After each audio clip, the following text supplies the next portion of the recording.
Assalamualaikum warahmatullahi wabarakatuh. Salam sehat untuk anak hebat. Bagaimana kabar kalian hari ini anak-anak? Semoga dalam keadaan baik. Mari kita belajar IPS tentang pusat-pusat keunggulan ekonomi. Kalian sudah siap? Mulai. Kali ini kita akan belajar tentang pengembangan pusat-pusat keunggulan ekonomi untuk kesejahteraan masyarakat.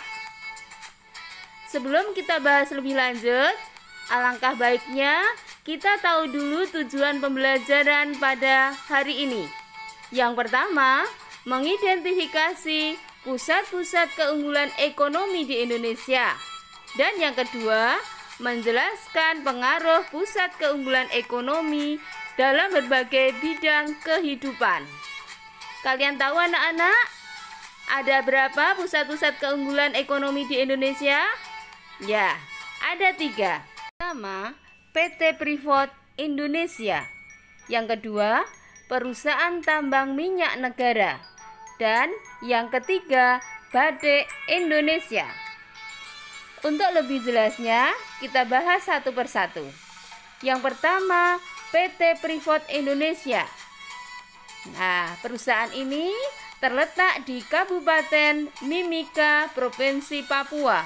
Memiliki aktivitas menambang, memproses, dan melakukan eksplorasi terhadap biji yang mengandung tembaga, emas, dan perak.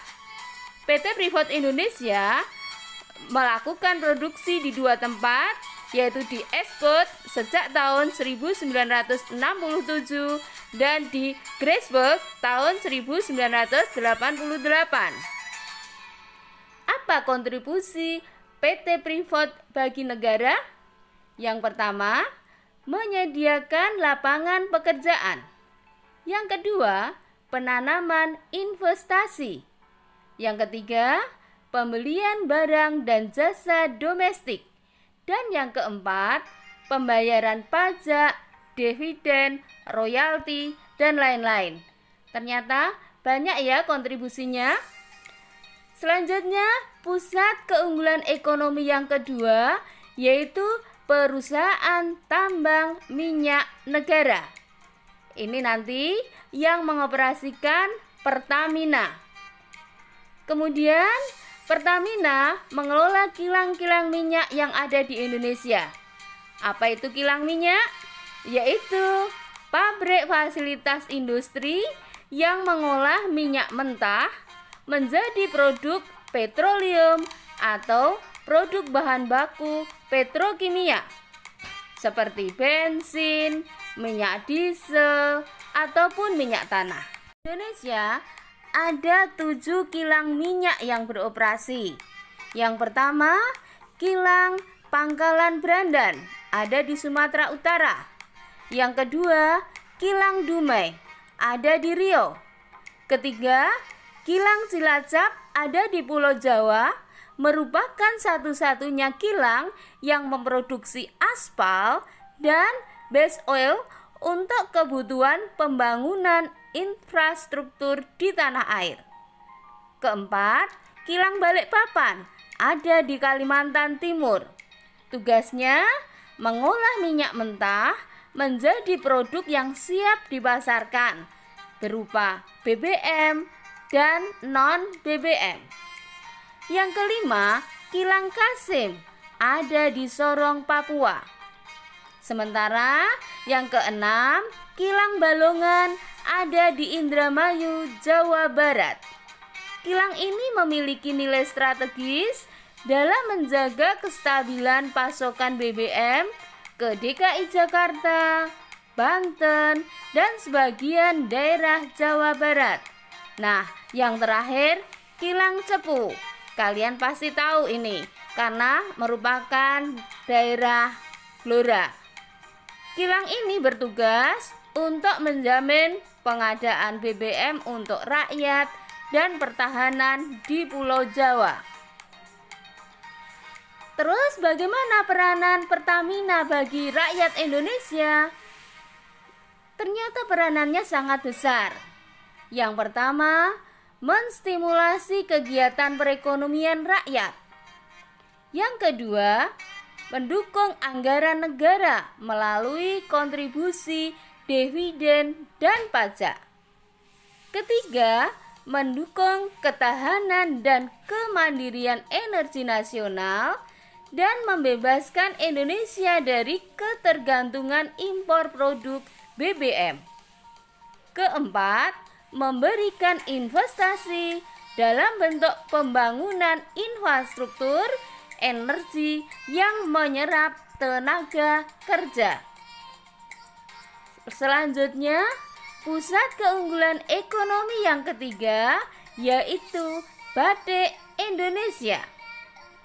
Batik merupakan salah satu hasil ekonomi kreatif yang bernilai tinggi dan merupakan bagian dari budaya Indonesia. Untuk saat ini, banyak wilayah Indonesia yang menggunakan corak-corak yang menampilkan kekhasan daerah masing-masing.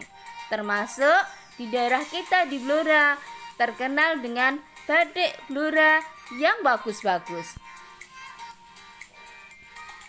Batik sudah ditetapkan sebagai warisan kemanusiaan untuk budaya lisan dan non-bendawi oleh UNESCO sejak tanggal 2 Oktober 2019. Dan batik yang terkenal dari Indonesia berasal dari Yogyakarta, Pekalongan, dan Solo. Ada beberapa teknik pembuatan batik. Yang pertama, batik tulis. Yang kedua, batik cap. Dan yang ketiga, batik lukis. Nah, bagaimana anak-anak? Kalian sudah jelas semua? Kalau sudah jelas, kita lanjut lagi. Pengaruh pusat keunggulan ekonomi. Apa pengaruhnya? Yang pertama, berpengaruh terhadap mobilitas penduduk. Yang kedua, terhadap transportasi. Ketiga, lembaga sosial ekonomi. Keempat, pendidikan. Kelima, pekerjaan. Kita bahas satu persatu ya. Apa itu mobilitas penduduk? Mobilitas penduduk adalah perpindahan penduduk yang bertujuan untuk meningkatkan taraf hidup masyarakat.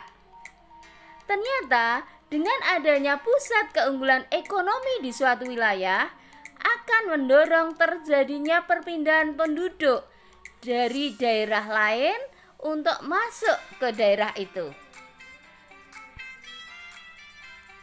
Kemudian yang kedua, transportasi. Dengan adanya perpindahan penduduk dari satu daerah ke daerah lain, mereka akan memerlukan sarana dan prasarana transportasi yang memadai. Maka harus ada peningkatan sarana transportasi untuk mendukung mobilitas penduduk tersebut, baik oleh pemerintah maupun oleh swasta. Sarana transportasi ini bisa sarana transportasi darat, laut, maupun udara. Yang ketiga, akan bermunculan lembaga sosial ekonomi. Misalnya, di Papua muncul lembaga pengembangan masyarakat Amungme dan Kamoro.